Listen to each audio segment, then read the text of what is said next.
When you look at your practice today, you see a hub of clinical efficiency. But the way your office operates has changed dramatically over the past 20 years.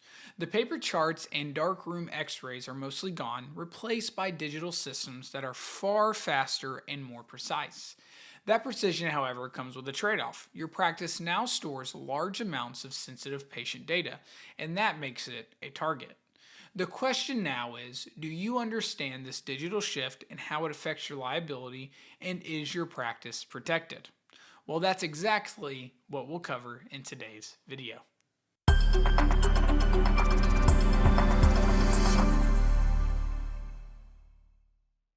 Hi, I'm Warren Pearson, Vice President of Insurance by Dentists and author of Insurance for Dentists Malpractice Edition. Thank you for joining me. On this channel, we try to post weekly videos dedicated to helping dentists better understand their insurance coverage and risk management. If that sounds useful to you in any way, go ahead and hit that subscribe button and let's get into it. Now, to manage this risk, you first need to understand what cyber liability is. Many practice owners I speak with treat cyber liability as a tech problem, something for their IT person to handle if they have one. But it's broader than that. It's legal, financial, and operational exposure that sits with you as the business owner. Now, most dental practices have historically relied on three core types of insurance policies. General liability for things like slip and fall accidents, commercial property for fire and theft, and professional liability for clinical errors. Now, there's a problem with that. Many dentists assume these existing policies cover cyber incidents. Well, they don't. General liability only triggers for bodily injury or property damage. Courts have consistently ruled that electronic data is intangible. Its theft or corruption doesn't qualify as property damage. So your general liability policy will almost certainly exclude cyber claims. Now, my practice covers errors in delivering dental services, a failed crown, nerve damage, and so on. A data breach caused by a hacked server isn't considered a failure of dental care. That leaves a significant coverage gap. Now, some of you might be thinking, oh, my business owner's policy includes a data breach endorsement. Well, you got to be careful with that. They're often sublimited to small amounts like $10,000 or $25,000. Relying on $10,000 endorsement to cover a ransomware attack is like treating a complex root canal with a simple filling. It addresses the surface but misses the deeper problem. What you actually need is a standalone cyber liability policy. These are built around two categories of coverage: first and third party. First party coverage is your crisis management fund. It's going to pay you for direct costs: forensic investigation to determine what data was assessed, business interruption to cover lost income if your system goes down, and ransom payments if a payment becomes necessary. It also is going to cover notification costs, including letters and call centers for affected patients. Now, third-party coverage defends the practice against outside claims. It's going to defend against things like legal defense and settlements if patients sue you for negligence, defense costs for regulatory investigations by agencies like HHS or OCR.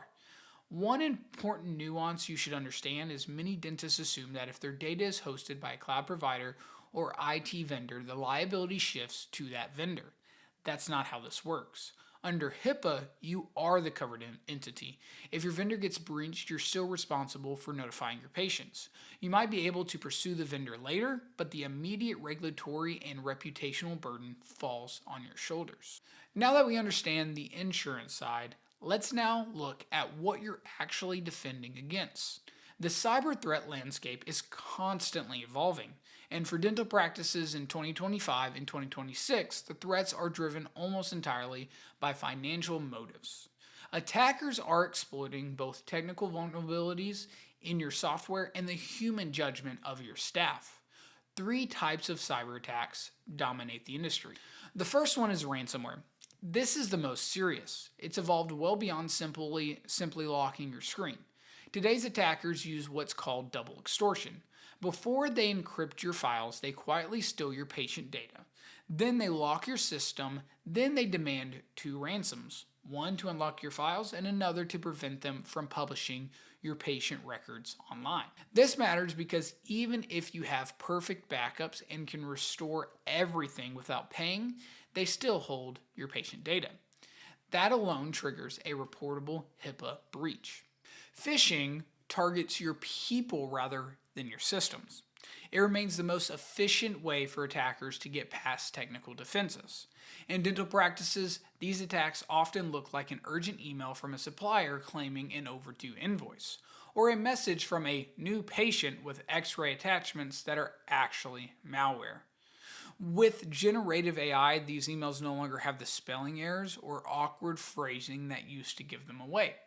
They now look legitimate, which makes them much harder for your team to catch. Another one is credential theft. This exploits the fact that as practices move to cloud-based software, usernames and passwords become the keys to everything. Attackers use a technique called credential stuffing. They take exposed passwords that have been exposed in breaches from other services like Netflix or LinkedIn and use automated tools to try them on dental insurance portals and practice management systems. If your staff reuses passwords across personal and professional accounts, your practice is exposed. We see this frequently with remote access tools like TeamViewer or AnyDesk as well. But the numbers tell us, if you think this won't happen in your practice, the data suggests otherwise. 2024 was a landmark year for healthcare cybersecurity, and not in a good way. Attackers shifted tactics, increasingly targeting the vendors and clearinghouses that hold data for thousands of providers at once rather than attacking individual practices one by one. The result was record-breaking data exposure in 2024 alone. Approximately 275 million healthcare records were breached. That's roughly 82% of the U.S. population compromised in a single year. A large portion of that was driven by the ransomware attack on Change Healthcare, a unit of United Health Group. That single incident compromised the data of an estimated 100 million individuals. This is directly relevant to dentistry because Change Healthcare is a major clearinghouse used by dental practices for insurance eligibility, checks, and claims processing. When they were breached, practices across the country couldn't check insurance, faced business interruption, and faced potential liability for patient data held by that vendor. It's a clear example of why third-party vendors' risk matters so much. Now, the cost of doing nothing. Now let's talk about economics, because the math here is stark. The cost of transferring this risk through insurance is relatively low. A standard metric in risk analysis is cost per compromised record. In healthcare, the current average is around $408 per record. If your practice has 5,000 active and inactive patient charts, a full database breach could cost over $2 million. Even conservative estimates quickly exceed a standard limit of $1 million policy. Now, if you compare that cost to the cost of coverage for a solo practitioner or small partnership, a standalone cyber policy typically runs between $1,000 and $2,000 per year. Put differently, you're risking a $2 million practice-ending event to save less than $200 a month. From a business standpoint, that's not a defensible. 3 steps that you could take now.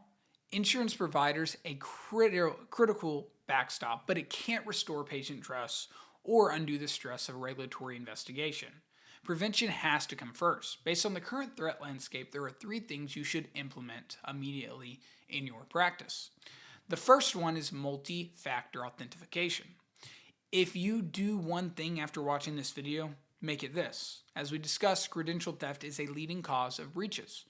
Passwords, no matter how complex, can be phished or purchased on the dark web. But an attacker in another country can't replicate the physical phone in your pocket. Enable MFA on your email, your remote access tools, and your practice management software. The single step eliminates the majority of business email compromise risk and closes the primary entry point for ransomware. The second one is staff training. Technology can always be bypassed by human error, and up to 85% of breaches involve a human element. A firewall can't stop an employee from voluntarily handing over credentials to a fake login page. Run phishing simulations to build your team's ability to spot suspicious emails. Create a strict verification protocol for any financial request. Any email asking to change bank details or wire funds should be verified by phone call to a known number.